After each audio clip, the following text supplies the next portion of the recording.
So I've been testing the Samsung S9 and S9 Plus for the past 1 week, and I really have a lot of good things to say about it.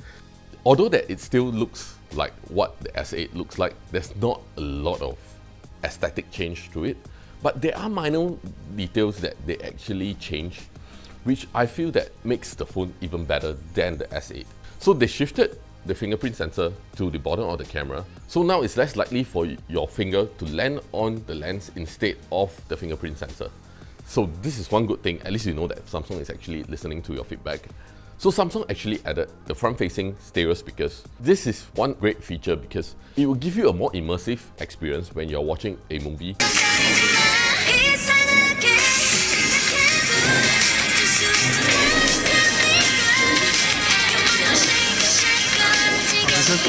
And the stereo speakers are actually pretty loud, so that's a plus point for me.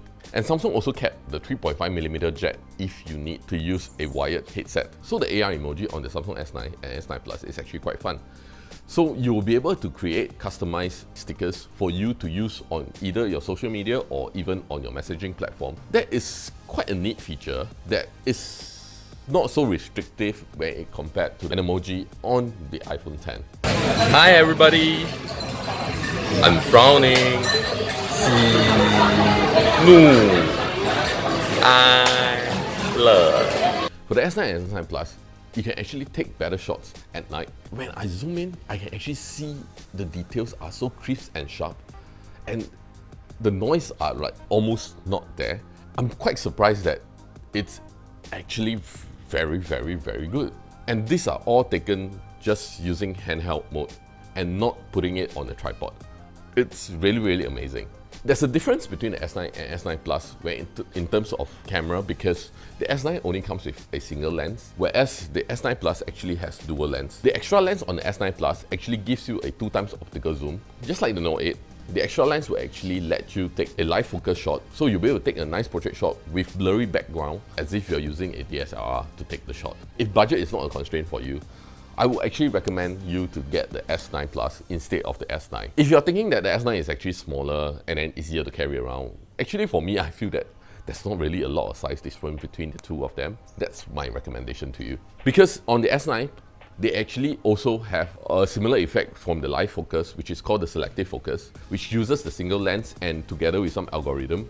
And the effect wasn't really that good. At the same time, it's also sometimes it's really hard for me to get the shot right or to work all the time. On the S9, I still haven't catch the way to get the selective focus to work.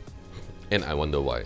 And another highlight feature on the S9 and S9 Plus is basically the 960 frames per second super slow-mo. I like that it can actually do 960 frames per second, but then there is a catch to it. It's actually in HD, which is 720p, and it's not in Full HD 1080p. So that makes the difference for me, because most of my video are actually uploaded in Full HD.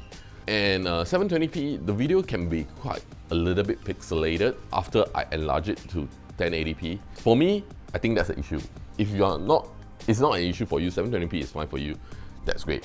There's also another catch to it. It can only take 0.2 seconds of the video footage, and then it would transfer that 0.2 seconds to a 6 seconds video. The time frame is so short that you need to be very precise. And one thing I like about it is the auto trigger actually works very well.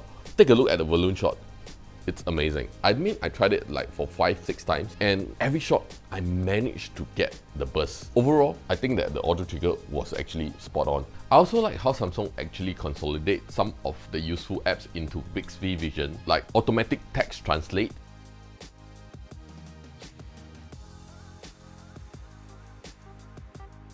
and to be able to know the calorie counts based on the type of food that we eat. It's so much easier that way. And the calorie counts for each food item will actually be put into Samsung Health, so we can easily track our daily calorie intakes. The calorie count thing has not been introduced to Singapore as it's only available in selected market, but I see quite a good potential that, you know, how we do not need to download separate apps for separate stuff. Whereas Bixby Vision will be able to do everything for us. It's so much easier that way. There will be a big update. Bixby 2.0 is coming later this year. I'm excited to see what other features would be added into Bixby. I felt that the facial recognition on the S9 and S9 Plus is actually quite gimmicky because it just only takes one snapshot of your face and then it's supposed to be able to unlock your phone. So sometimes it works, sometimes it doesn't work. That's actually quite tricky.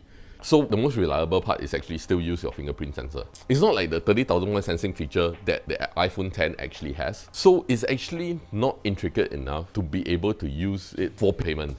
Yeah. And for payment wise, you still have to use your fingerprint sensor to do the payment.